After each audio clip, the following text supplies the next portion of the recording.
이제 막 사회에 나온 사회초년생 분들은 솔직히 연말정산이 조금 낯설 수 있어요. 각종 공제 항목들을 제대로 반영하지 못하면요, 돌려받을 수 있었던 돈을 놓치거나 오히려 추가로 내야 하는 상황이 생기기도 합니다. 환급을 바로 눈앞에서 놓치게 만드는 진짜 위험한 함정 3가지 지금부터 집중해서 함께 살펴볼게요. 안녕하세요. 최윤정 회계사입니다. 시간 진짜 빠르죠? 벌써 2025년 2달밖에 안 남았네요. 연말이 다가오면 올해는 어떻게 마무리하지? 내년엔 또 뭘 할까? 이런 설레는 계획들을 세우시잖아요. 하지만 그보다 더 훨씬 중요한 게 있습니다. 바로 우리의 13월의 월급, 연말정산이죠. 이건 절대 놓칠 수 없어요. 이제 막 사회에 나온 사회초년생 분들은 솔직히 연말정산이 조금 낯설 수 있어요. 내년 초가 되면 인사팀에서 연말정산 자료 제출해주세요 하는 안대문을 받으실 텐데요. 그걸 딱 보면 이런 생각이 들죠?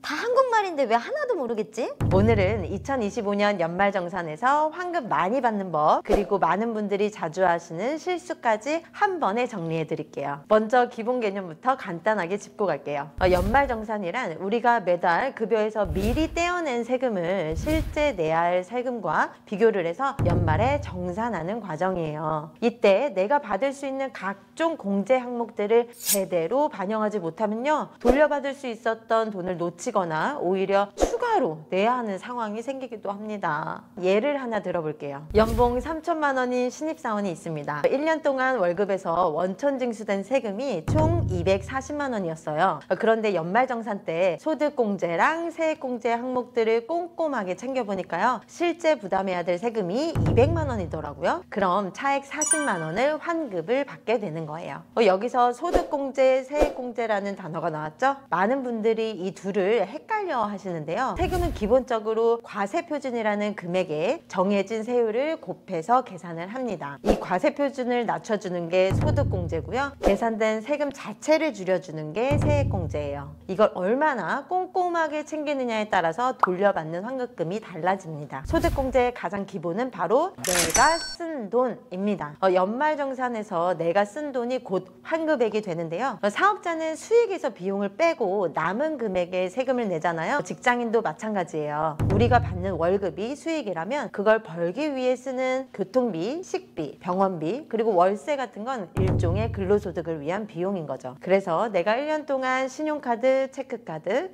현금 영수증 등으로 쓴 금액이 환급을 늘려주는 소득공제 대상이 됩니다. 공제율은 신용카드는 15%, 체크카드, 현금 영수증은 30%, 전통시장과 대중교통에서 사용하셨다면 무려 40%까지. 단 총급여의 25%를 넘게 사용해야만 공제가 시작이 돼요. 만약 연봉이 5천만 원이라면 1250만 원 이상을 소비를 하셔야 공제 대상이 되는 거예요. 지금 시점에 이미 그 기준금액을 넘기셨다면 남은 2달은 공제율이 높은 체크카드나 현금 영수증 위주로 쓰는 게 유리합니다. 또 하나 절대 놓치면 안 되는 것이 있습니다. 청약통장인데요. 무주택자라면 청약저축 절세효과 꼭 챙기셔야 합니다. 총급여 7천만 원 이하의 무주택 세대주라면요, 청약저축에 납입한 금액의 40%를 소득공제 받을 수 있어요. 작년에 법이 개정되면서 공제 한도가 연 240만 원에서 300만 원으로 상향됐습니다. 지금은 최대 120만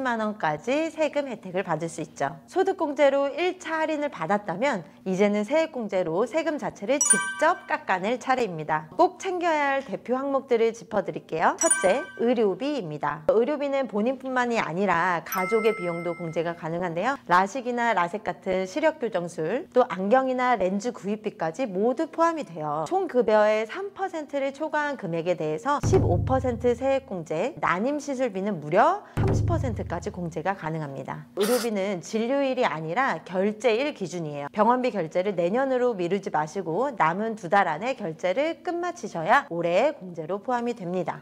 둘째, 자취하시면서 월세 내고 계신 분들 주목하셔야 돼요. 총급여 8천만 원 이하의 세대주나 세대원이라면 월세 15%부터 17%까지 세액공제를 받을 수 있어요. 한도로 계산을 해보면 월세를 연간 1,000만 원 기준으로 최대 170만 원까지 환급이 가능하다는 뜻이죠. 필요 서류는 간단합니다. 주민등록 등본, 임대차 계약서 사본, 월세, 이체 내역, 이 3가지만 챙기면 돼요. 그리고 올해는 국세청이 아주 친절하게 작년에 월세를 세금을 내셨지만 공제 신청을 하지 않으신 분들한테는 카카오톡이나 네이버 전자문서로 당신은 월세 세액공제 대상자일 수 있습니다 하고 안내도 보냈으니까요. 한 번씩 확인해 보시면 좋겠습니다. 셋째, 노후 준비와 절세를 동시에 잡는 연금저축과 IRP입니다. 노후를 준비하면서 세금까지 줄일 수 있는 방법이에요. 연금저축은 IRP까지 합치면 최대 900만 원까지 납입을 할 수 있어요. 이걸 모두 활용하면요, 최대 115만 원까지 세액공제를 받을 수 있는 거죠. 지금은 세금을 줄이고 나중에는 그 돈이 연금으로 돌아오는 구조니까 말 그대로 노후를 위한 절세 통장입니다. 자, 공제보다 더 강력한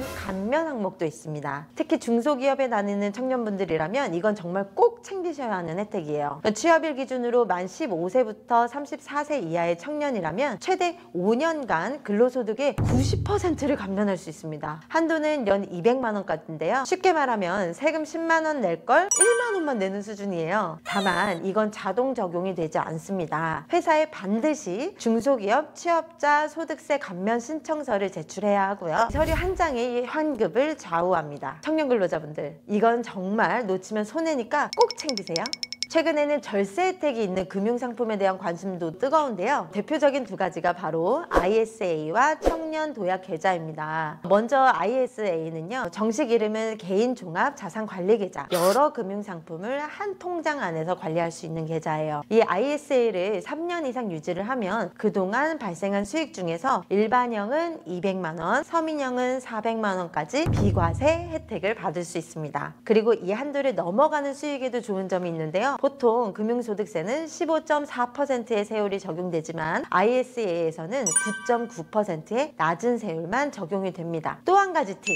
계약이 끝나고 만기 금액을 연금 계좌로 옮기면요, 그 전환 금액 중 300만 원 한도 내에서 12%에서 15%까지의 추가 세액 공제를 받을 수 있어요. 투자도 하고 세금도 아끼고 나중에 연금 혜택까지 챙길 수 있는 게 바로 이 ISA입니다. 청년 도약 계좌도 질문을 정말 많이 받는데요. 이것도 세액 공제가 되나요? 하고요. 아쉽지만 청년 도약 계좌 자체는 납입 금액에 대한 세액 공제 혜택이 없습니다. 하지만 이자 소득에 대해서 15.4%의 세금이 전혀 붙지 않습니다. 세액공제는 없어도 비과세 혜택이 이미 포함되어 있는 거예요. 그 대신 청년분들이 챙길 수 있는 다른 절세 상품이 있습니다. 바로 청년형 장기 집합투자증권 저축이에요. 만 19세부터 34세까지 가입을 할 수 있고요. 연 240만 원 한도 내에서 납입액의 40% 소득공제를 받을 수 있습니다. 청년 도약계좌는 이자 비과세, 청년형 장기투자저축은 소득공제, 이 두 가지를 잘 나눠서 이용하시면 좋겠습니다. 오프닝에서 말씀드렸던 자주 하는 실수 부분이에요. 환급을 바로 눈앞에서 놓치게 만드는 진짜 위험한 함정 3가지 지금부터 집중해서 함께 살펴볼게요. 첫 번째 실수는 부양가족의 소득금액을 잘못 파악하는 것이에요. 인적공제를 적용받으려면 부양가족의 연간 소득금액이 100만 원 이하여야 합니다. 이 소득금액에는 근로소득, 사업소득, 금융소득 등 모두 포함이 되는데요. 비과세소득, 분리과세소득은 제외를 하고 계산을 하셔야 해요. 또 근로소득의 경우에는요, 총급여 전체가 아니라 근로소득 공제를 뺀 금액으로 기준을 따져야 해요. 그런데 이 부분은 헷갈리셔서 비과세 소득까지 모두 포함해서 소득이 많다라고 판단을 해버리면 괜히 부양가족에서 빼버리는 실수를 하게 됩니다. 결과적으로 환급액이 줄어드는 거죠. 두 번째 실수는 공제 항목을 놓치는 거예요. 예를 들어 이런 경우 있죠. 치과에서 임플란트를 했는데 이게 미용 목적이라고 생각을 해서 공제를 안 받으시거나 또 산후조리원 비용을 그냥 생활비라고 생각을 해서 빠뜨리는 경우예요. 그런데 사실 이 두 가지 다 세액공제가 가능한 의료비 항목입니다. 산후조리비는 출산 1회당 최대 200만 원을 한도로 공제받을 수 있어요. 꼭 한 번씩 소득공제 항목을 체크하고 넘어가세요. 마지막으로 세 번째는요, 홈택스 연말정산 간소화 서비스에서 자동으로 뜨지 않는 자료를 빼먹는 것. 자녀 학원비나 해외 교육비, 또 안경 렌즈 구입비, 아까 말씀드린 월세, 그리고 개인이 직접 기부한 기부금 등은요, 간소화 서비스에서 자동으로 반영되지가 않습니다. 이런 자료는 꼭 직접 영수증을 챙기셔서 회사에 제출을 해야 공제가 됩니다. 마지막 1%는 내가 직접 챙겨야 진짜 100% 환급을 받을 수 있습니다. 자, 2025년 개정안 주요 내용을 정리해 드릴게요. 먼저 결혼하신 분들 진심으로 축하드립니다. 이번에 신설된 결혼세액공제가 있는데요. 공제 금액은 50만 원이고요. 사실혼 관계는 안 되고 후 혼인신고한 분들에 대해서만 생애 한 번 받을 수 있습니다. 그리고 자녀 세액공제 혜택도 커졌어요. 올해부터는 첫째는 25만 원, 둘째는 30만 원, 셋째 이상은 40만 원으로 작년보다 각각 10만 원씩이나 인상이 됐습니다. 아이를 키우시는 가정이라면 꽤 쏠쏠한 혜택이죠. 무주택 부부라면요, 이건 꼭 진짜 챙기셔야 되는데요. 올해부터는 총급여 7천만 원 이하의 무주택 세대주의 배우자도 청약저축 공제를 받을 수 있게 바뀌었어요. 그동안 한 명만 혜택을 받았던 부분이 개선이 된 거죠.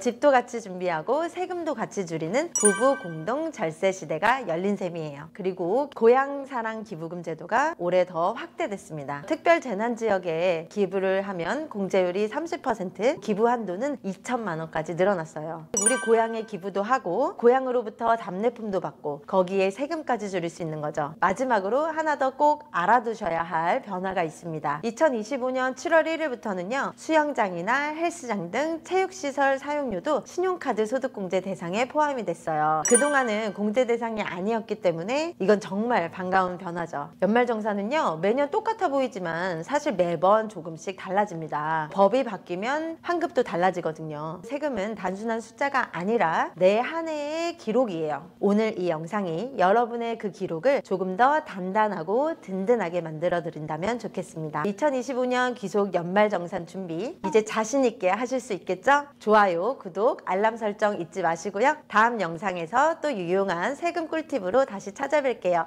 안녕!